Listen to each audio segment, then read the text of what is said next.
بسم اللہ الرحمن الرحیم۔ السلام علیکم ورحمۃ اللہ وبرکاتہ۔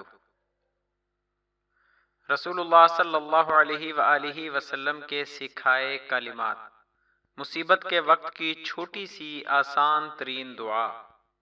ویڈیو میں آگے بڑھنے سے پہلے نئے آنے والے دوستوں سے گزارش ہے کہ ہمارے چینل کو ضرور سبسکرائب کریں اور آنے والی ویڈیو سے باخبر رہنے کے لیے بیل آئیکن پریس کریں۔ شکریہ۔ دعا کا حوالہ۔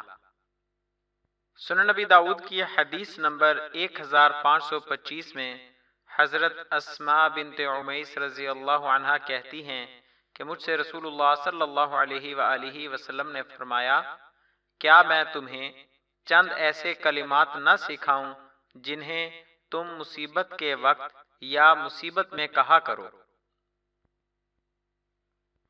پھر آپ صلی اللہ علیہ وآلہ وسلم نے یہ کلمات سکھائے: اللہ اللہ ربی لا اشرک بہ شیئا۔ ترجمہ: اللہ ہی میرا رب ہے، میں اس کے ساتھ کسی کو شریک نہیں کرتی۔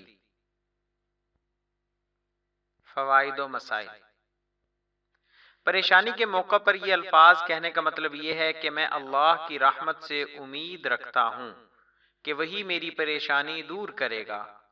شرک عام طور پر پریشانی کے موقع پر ہی کیا جاتا ہے کہ اللہ کے بندوں سے مشکلات کے حل اور پریشانی دور کرنے کی درخواست کی جاتی ہے، اور تصور کیا جاتا ہے کہ فوت شدہ بزرگ نذرانے لے کر ہماری حاجتیں پوری کر دیں گے۔ لیکن ایک توحید پرست کی توحید کی شان بھی ایسے موقع پر ہی ظاہر ہوتی ہے، جب وہ سب کو چھوڑ کر صرف ایک اللہ کے آگے اپنی مصیبت اور تکلیف کا اظہار کرتا ہے اور اسی سے فریاد رسی کی امید رکھتا ہے۔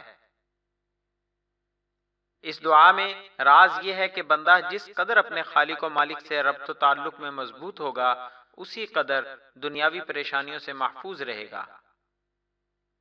اس سے کٹ کر ناممکن ہے کہ کوئی راحت و سکون پا سکے، اور جو عصیان یعنی گناہ کے باوجود اپنے آپ کو راحت میں سمجھتے ہیں، فریب خوردہ ہیں۔ در حقیقت اللہ نے انہیں مہلت دی ہوئی ہے اور آخرت میں ان کے لیے کچھ نہیں ہے۔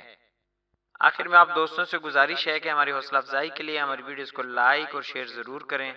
شکریہ، جزاک اللہ خیرہ۔